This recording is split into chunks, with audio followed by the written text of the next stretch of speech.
Welcome to No One is Normal, the podcast where real stories remind us that none of us are alone. You can also visit the website www.bradhhill.com or www.nooneisnormal.co for resources, updates, and future podcast episodes. I am Brad H. Hill, and each week we talk about the messy, the complicated, and the deeply human moments that shape us and remain in our memories. I am not here to tell anyone how to live. I am here to offer the stories, the insights that made me realize that no one is normal, including me, because healing starts when self-honesty begins. Welcome to Under the Surface. This is where we slow down and look at the patterns underneath the stories we tell ourselves. Today's chapter is called Finding Your Tribe. Belonging is one of those things I did not realize I was starving for until I finally got a taste of it. We talk about food, water, and shelter as basics, but the need to feel loved and accepted sits right alongside them. Abraham Maslow talked about it in his hierarchy of needs, and he was not wrong. Human beings are wired for connection. We are not built to do this life completely alone. The older I get, the less I care about how many people are around me, and the more I care about who is actually in my corner. You can be in a crowded room, a whole family gathering, or even a packed venue, and still feel like you do not belong with anyone there. Or you can be sitting on a couch with one person who really gets you and feels entirely at home. Some people stay close to their families, others find their people in recovery groups, churches, online communities, gaming circles, creative spaces, or support groups. Wherever it comes from, real belonging has a specific feeling. It feels like I can breathe easy. It feels like I do not have to perform to be allowed to stay. For a long time, I tried to get that feeling in all the wrong places. I chased connections with people whose lives revolved around addiction and numbing out. At the time, I told myself it was community. Looking back, it was a misery recruiting company that wanted to keep me in the gutter. This episode is about what I learned from that, why the people around us shape the direction of our lives, and what it really means to find a tribe, rather than just settle for a crowd. I always had people around me, co-workers, bar buddies, party crowds, family. But there is a big difference between being surrounded and being seen. There were plenty of nights where the room was loud, the music was up, the drinks were flowing, and I still felt utterly alone. Then there were quieter moments with the right people, where I could just be me. That contrast is the point. A crowd can be noise. A tribe can feel like relief. When I was deep in addiction, I told myself I had found my people. We went to the same bars. We told the same jokes about blackouts. We laughed off the same hangovers. We nodded along to each other's stories about bad decisions and called it bonding. Underneath that, something darker was happening. Most of those folks were not looking out for my health or my future. They were looking for company in the bottle. Anytime I tried to pull back or say I was not drinking that night, the pressure came in fast. Come on, stop being boring, and just one more. Then the derogatory insults would start until I gave in. It took me a long time to admit they did not want to see me climb out. They wanted me right where they were, so they did not have to look too closely at their own choices. For a while, I tried to live in both worlds. I wanted to drink less, stay sober some nights, but still keep the same social circle. I pictured the same crew, just with less booze and more real conversation. What actually happened was simpler. When I stopped centering everything around alcohol, the invites started drying up. In the Midwest, drinking is baked into the culture for many people. The tavern becomes the default gathering place. Once I became the sober person in the room, the noise and repetition stopped feeling like fun. It felt exhausting. That is when it hit me. These were not my people. They were just the ones I had been sitting next to while I numbed out. It was not just bar friends. Some of the most draining dynamics in my life came from people I had known for years. I had one friend who only reached out when he needed something. Money, a ride, a favor, a connection. When I called just to talk, he was too busy. Repeatedly, the pattern stayed the same. I dropped everything when he needed me. He disappeared when I needed him. On the surface, I kept telling myself I was being a good friend. In my gut, I knew it was a one-way transaction. Eventually, I stopped picking up every request. I pulled back and stopped being there for him. Real friends do not treat people like an ATM with guilt in the memo line. Family added another layer. Walking away from friends is one kind of hard. Redefining or limiting family relationships is on a different level. The guilt gets louder. But they are blood message kicks in. For my own mental health, I had to set boundaries that did not always make sense to the people involved. Less contact, less personal information, less stepping into the same old roles that left me anxious and on edge. At first, it felt selfish. Then I started listening to my body. When I let certain people in my life, my stress spiked. My recovery felt shakier. My sleep got worse. When I stepped back, my body calmed down. That was not me being dramatic. That was my nervous system finally getting a break. All of this left me in a quieter stretch of life. Fewer group chats, fewer late night calls, less bullshit. For a while, that quiet felt like loneliness. I questioned whether I had made a mistake by stepping away. Over time, I learned the difference between being alone and being at peace. The people who remained were the ones who checked in without needing anything, who could sit in silence without making it weird, and who wanted to see me healthy rather than entertained. These days, I am still building my tribe, but I am clearer on what I am looking for. I want people who make me better, not smaller. People who are willing to grow, not just complain. People who can handle boundaries without taking them as personal attacks. People who show up when life is intense, not just when it is fun. I do not need a stadium full of them. A small handful of real people are worth more than a crowded room that only knows my mistake real and is eager to divulge it. At the core, finding your tribe is not about judging everyone I've ever hung out with or pretending I am above anyone who is still stuck. It is about noticing patterns. Who helps me move toward the life I am trying to build, and who keeps pulling me back into the one I am trying to leave.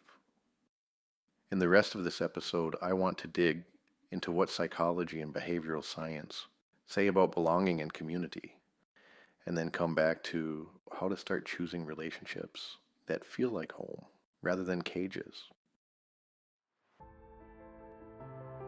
Taking a quick pause here.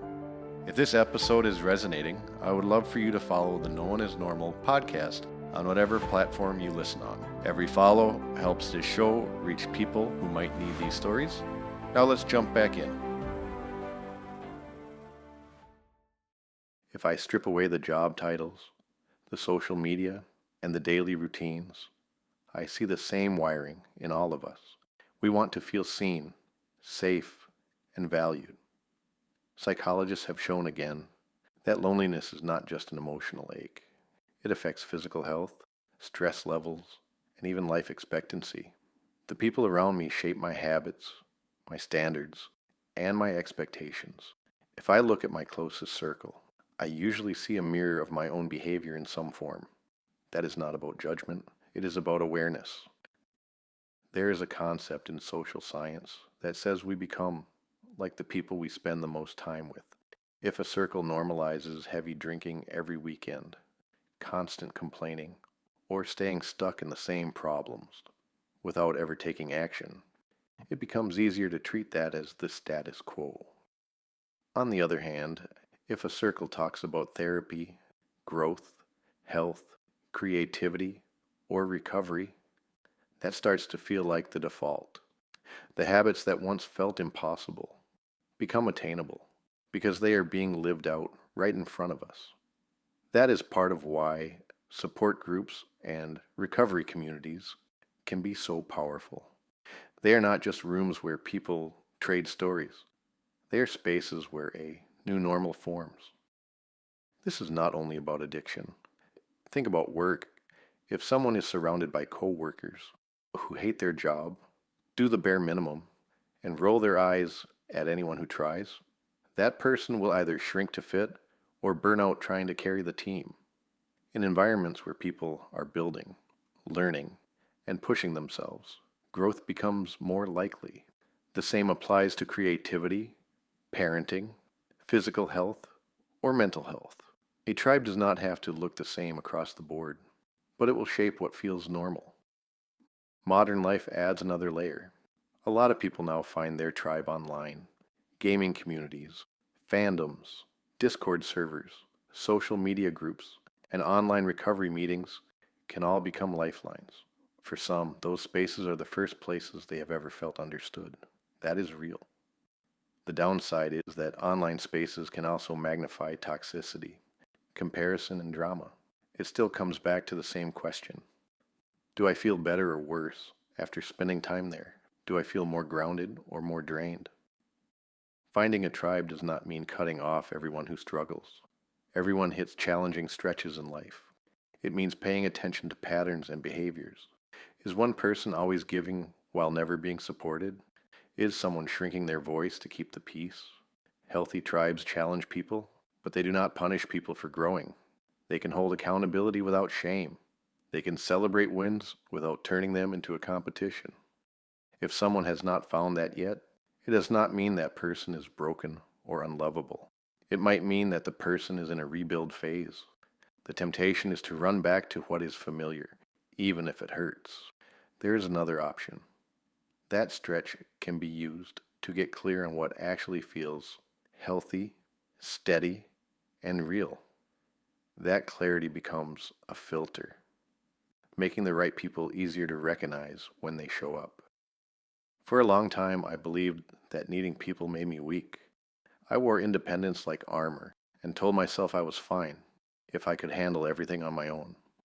I took pride in not asking for help, in being the one others leaned on, while I never leaned back. Underneath that pride was a quiet truth I did not want to admit. I was lonely. I had plenty of contacts, plenty of acquaintances, plenty of bar buddies, and work connections, but very few people who actually knew what kept me up at night. I kept assigning myself to tribes that did not fit because it felt better than standing alone on the outside. Every time I tried to outgrow a crowd that no longer matched who I was becoming, guilt showed up fast. It felt like abandoning people. What I did not understand was that I was abandoning myself every time I stayed.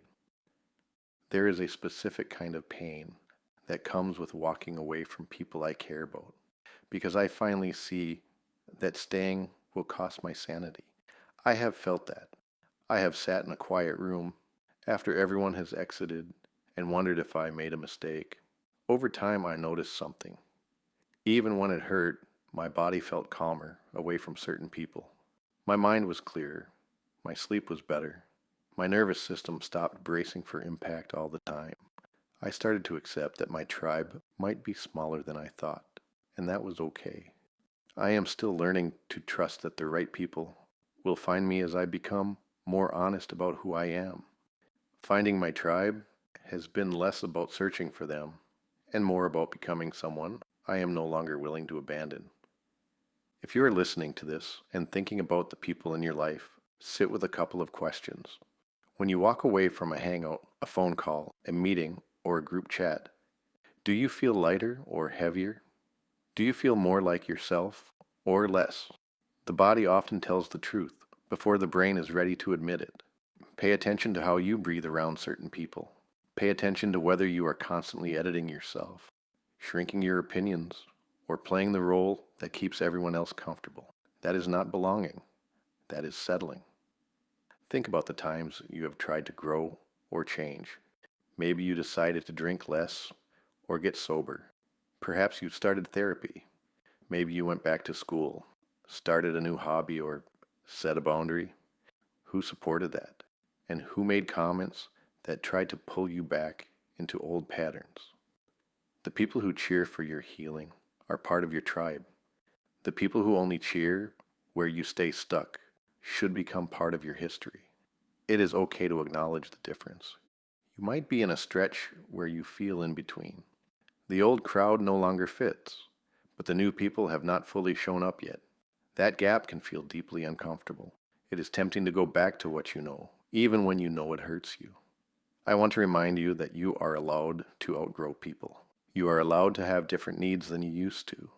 You are allowed to move toward people who make you feel safe, seen, and challenged in good ways, even if that means walking away from those who do not. Ask yourself who you vent to, who you celebrate with, and who you call when everything goes sideways. Are those people safe? Do they hold your story with care? Do they show up when it is not convenient? If the answer is no, it does not mean you are doomed. It means you have information. Start with minor adjustments. Join a recovery group. Show up to a support meeting. Try a class or club that aligns with something you care about. Reach out to the one or two people in your life who feel steady and tell them you appreciate them. Build slowly. It is not about replacing everyone overnight. It is about aligning your circle with the life you are trying to build. Most of all, remember this. You deserve to be around people who are happy when you heal, who do not punish you for growing, and who are willing to stand next to you when life spirals. Finding your tribe is not about finally becoming good enough to be picked. It is about recognizing that you have always been worthy of a real connection and deciding you will not settle for less. Finding your tribe is not about collecting people so you never feel alone again. It is about choosing relationships that help you become a healthier version of yourself.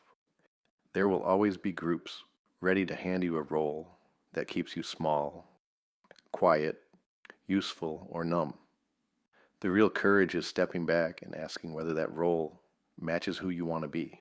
Sometimes the bravest thing you can do is walk away from a table you have outgrown, even if your chair has had your name on it for years. The right people will not require you to destroy yourself to stay connected. They will challenge you, but they will not punish you for being honest. They will make room for your boundaries rather than treat them as betrayal. They will remind you of your worth on the days you forget it. You may not have found that circle yet, and that is okay. The search is part of the work. In the meantime, start by being the kind of person you hope to find. Show up with integrity. Tell the truth. Respect other people's boundaries. Celebrate their growth. Little by little, those habits pull the right people closer. You are not meant to do life completely alone, and you are not meant to settle for any group that is simply willing to have you. You are allowed to be intentional. You are allowed to say no to noise and yes to peace. The people who belong in your tribe will not be perfect, but they will be real. When you find them, you will know, because belonging will no longer feel like you have to hide who you are.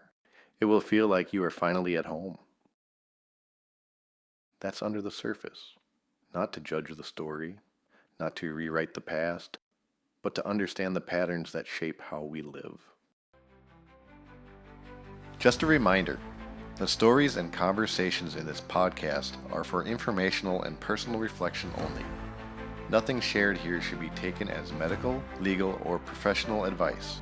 Always speak with a qualified professional about your own personal situation. Thank you for listening to No One Is Normal. If today's message resonated with you, you can find the book No One Is Normal on Amazon and Kindle, and explore more resources at www.bradhhill.com or www.nooneisnormal.co. Remember, you weren't meant to be normal, you were meant to be you.